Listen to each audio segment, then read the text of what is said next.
Ayan o. Swake. Hindi mo na-taste yung tamis? Maalat. Iba-ibang klase. Iba-ibang klase. Yung orange mo, matamis yung orange. Masarap din. Yung orange mo, Ayoko na. matamis.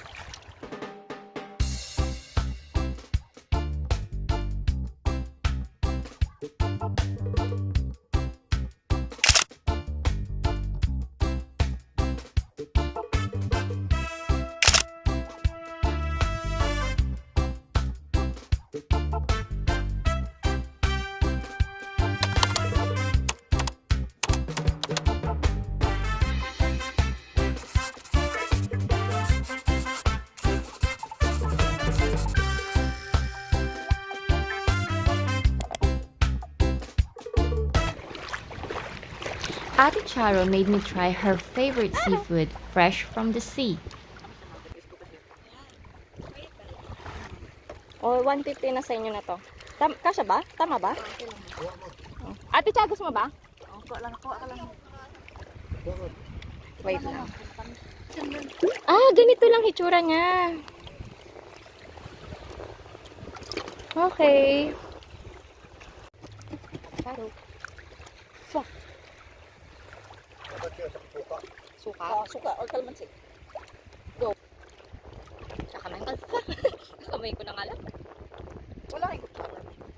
Kaya. Only in Bohol yan.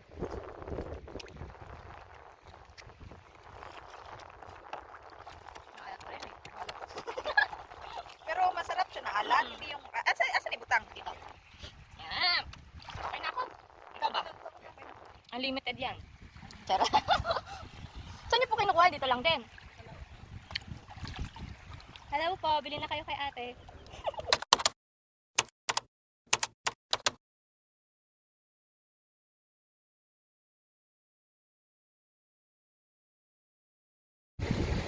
Ay, video pala to.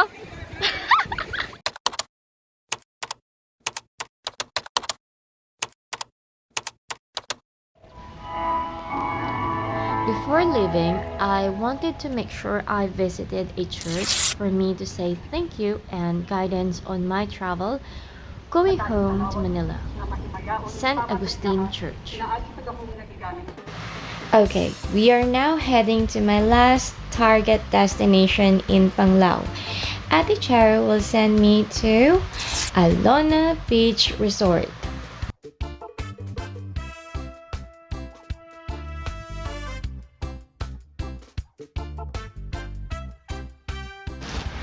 Did you know that Alona Beach is named after a Filipina actress, Alona Alegre, who ran naked along the beach 1973 for a movie called Estaban? A public beach is located at the southwest tip of Panglao Island. It is known of its white sand, rocky cliff, and commercial facilities. Oh, okay. Ano bang bagay sa akin? Bagay sa nilagyan color. I'll try.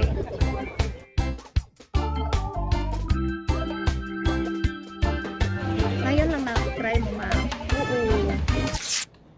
Good morning. I'm now in the second room I rented. And again, this is supposed to be not the room that I should be staying for my last day here in Panglao.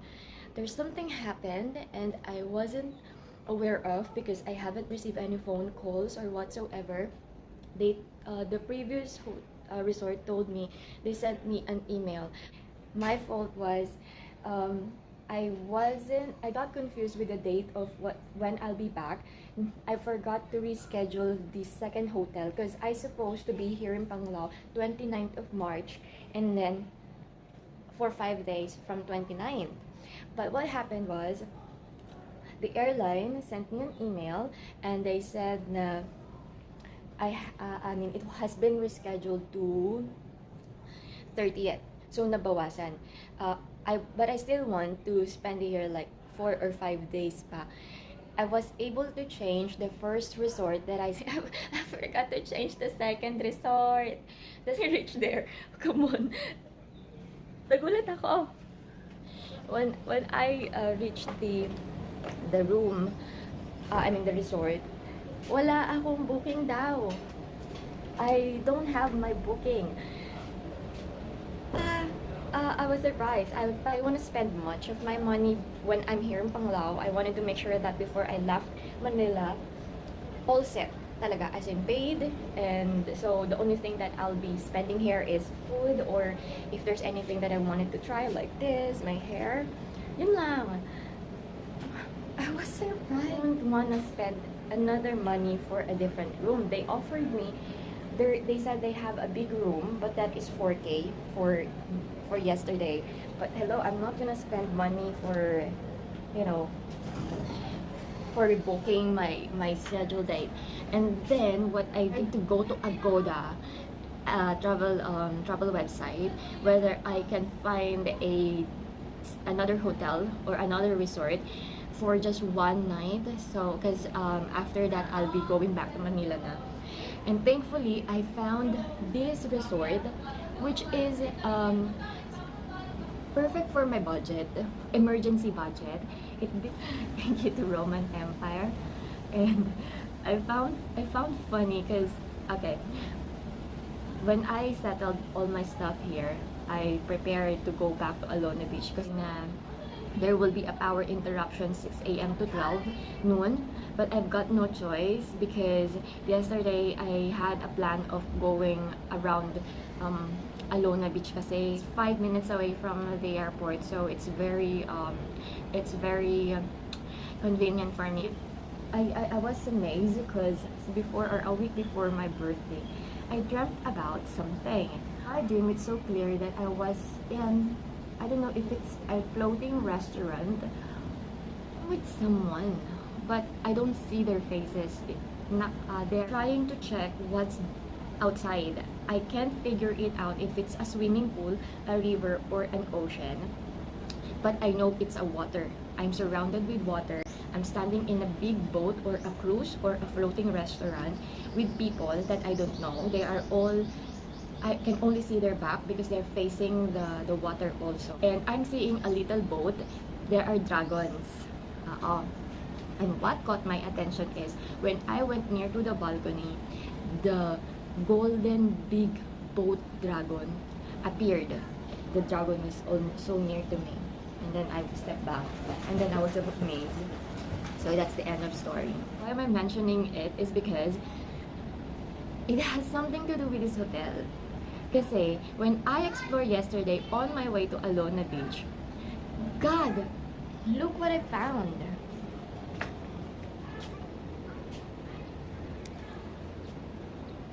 You see that? The pool is surrounded, or the pool has so many dragons.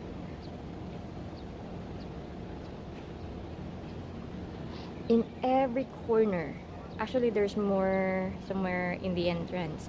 And yeah, that's how my view looks like right now. There's something pa inside, not inside, but on my way to exit. Grabe, may malaking painting doon na nandun yung the dragon was there. I called my friend and I shared it to him. Twin!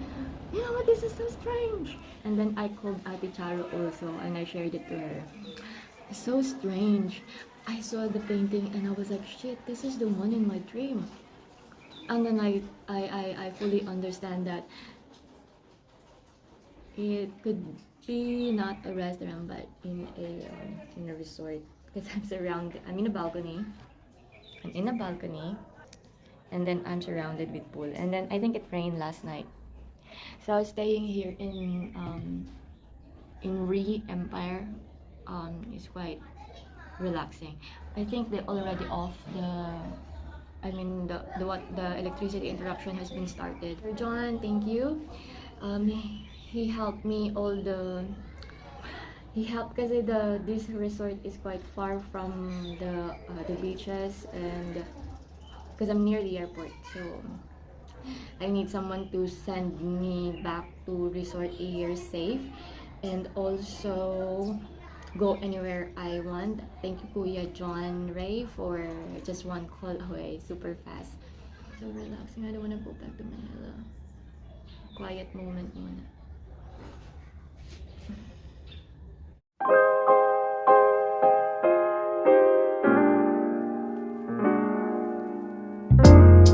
Kaya ako lumilingon kanina kasi I'm hearing noises. Noises talaga. Naiingayan ako. May mga gumagalaw. So, may gumagalaw. No, to be honest. Nakakaramdam pero ayokong makakita. No, yeah. Since na-mention ko na rin naman.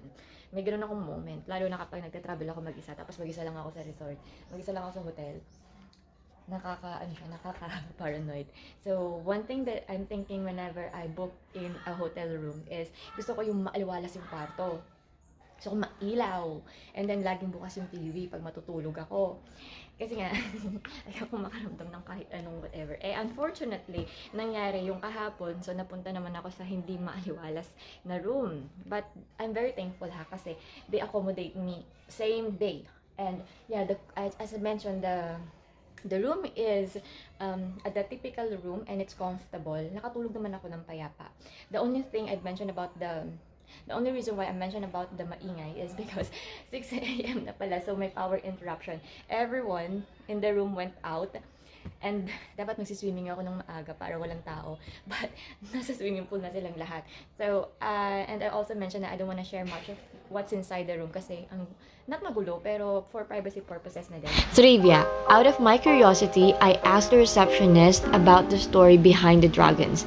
They laughed and said resort owner ordered lions from outside the country, but when it arrived, they were shocked to see dragons.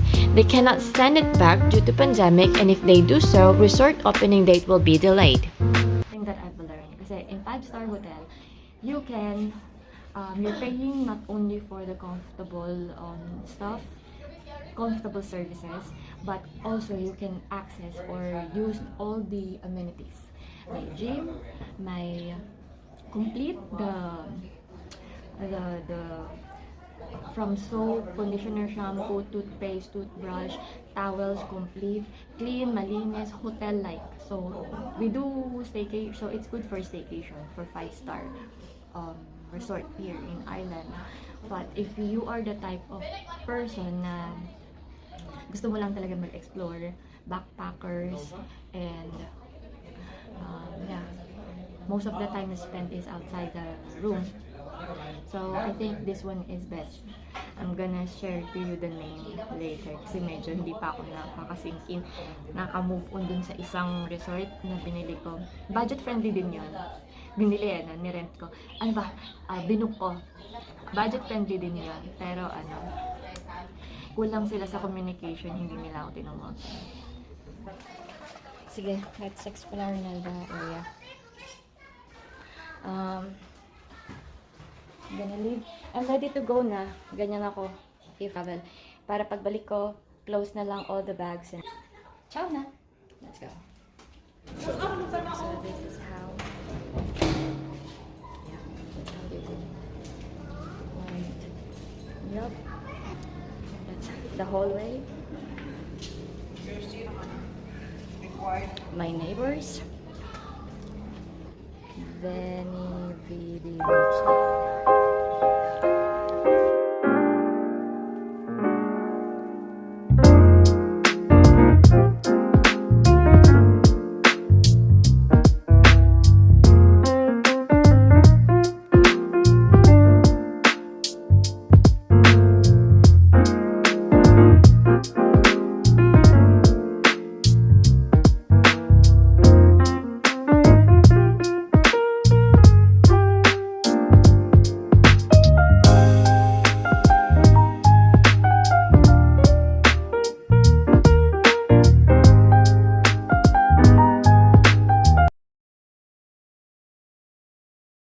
Ito yung sinasabi ko sa inyong dragon.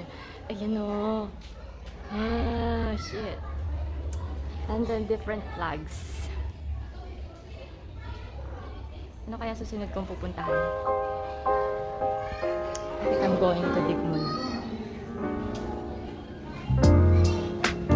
I'll just tour you around the kitchen.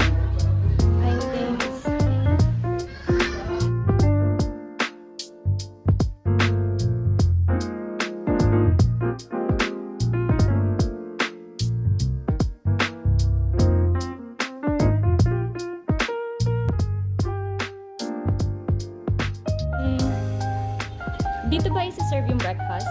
Yes po, ma'am. Okay. What time kayo na po? 7 Hello. Ay, iba po ako na Later, balik ako for breakfast. Thank you. Naisip ko kung magsiswimming ako. Eh, hindi ako marunong mag-swimming. Nakita ko to. 12 feet. And then 10 feet. Eh, wala na. Wala akong life vest. Hindi ako marunong mag-swimming. Wala tayo mag-swimming. Kumain na lang tayo. Tapos prepare na tayo to go out. Let's go. Wala akong matinong selfie. Kailangan ko na lang taga-pictures.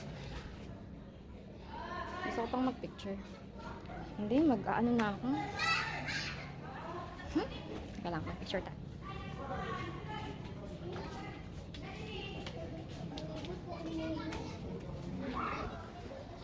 Good morning pa. Ay, hindi na ako sa mga pinagkakagawa.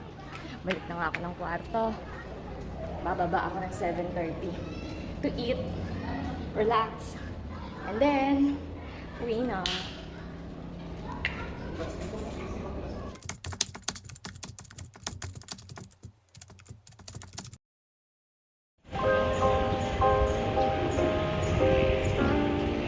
Going back.